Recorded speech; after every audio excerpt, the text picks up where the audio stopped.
All right. Anyway, so we have some crazy line value here too, if you like it. The Rams at the 49ers. This line opened up 49ers -3, and it's moved 6.5 points. Now the Rams are favored by 3.5. Just insane line movements. So, if you want it, there's tons of line value with San Francisco. Are you going to take it? No, probably not. This game kind of like devastates me. I don't want to bet either of these teams. I think the Rams are probably the right side here. Jared Goff's playing well right now, and my boss at Sporting News today had a good line in something that may not be published yet, but he said like Jared Goff is matchup proof in the way that he can play extremely well against anyone and look terrible against absolutely anyone. So that's basically the gist of it. So he could come out and lay an egg against San Francisco, but he's been playing well lately, so I will trust him. And the 49ers just have so many stacked injuries on defense. Defensive line's been taken apart by injuries.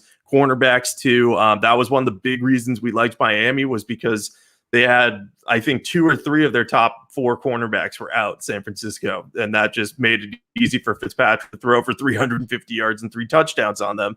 I think these are eventually going to click for the 49ers, but I anticipated some sort of Super Bowl hangover. They've had a little of that coupled with really bad injury luck.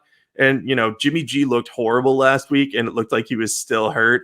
So I'm just going to trust the Rams in this one. I don't know if I want to bet this one. I have it down for 1 unit, but I don't like either of these teams that much. I know the Rams have the better record, but they've also played 4 teams from the NFC East. So it's kind of, I'm going to fade them very hard at some point. This is just not the week to do it. Yeah, I agree. I think the Rams are overrated, but it may not be the time to pick them. So we'll see what happens. Like maybe the Niners get some players back from injury. I know Richard Sherman is eligible to come off IR. So at some point, if that happens and the cornerbacks look a lot better, then the 49ers will be a great value. They will be at some point. I just don't know if it'll be this week. So that's just something to keep an eye on in the injury report later in the week. But assuming they had the same problems as they did against Miami, they're down, as you said, that 3 of their top cornerbacks and also one of their backups. So they were down 4 corners against a great Miami. No, I shouldn't say great Miami receiving core, but like a very good Miami receiving core. The Rams receivers are even better than what the Dolphins have. So it's just going to be so difficult for the 49ers to stop the Rams.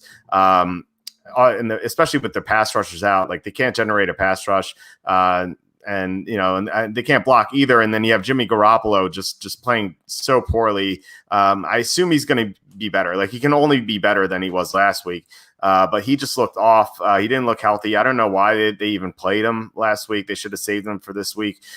So yeah, I mean, if Garoppolo's confidence is shot and he's not healthy at all, like this could be an ugly blowout. The 49ers swept the Rams last year. So this could be a good revenge spot for the Rams. So yeah, even though the Rams are overrated, I still like them here, pending the injury report, of course.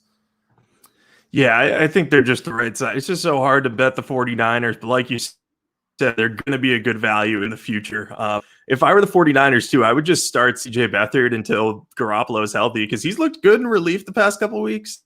So against the Eagles, they were in the game, and against the Dolphins, they weren't in the game. So who knows? But what can you lose if Garoppolo is healthy? Like just go to Beathard, see what he can do. Yeah, I agree. There's no reason to start an injured quarterback. Like, just let him get healthy. Like why even put him at risk? Especially if the backup has looked somewhat competent. And I don't really have that much faith in Beathard. Like, I think he looked good against prevent defenses, but he didn't look terrible at least. So there's that. I guess.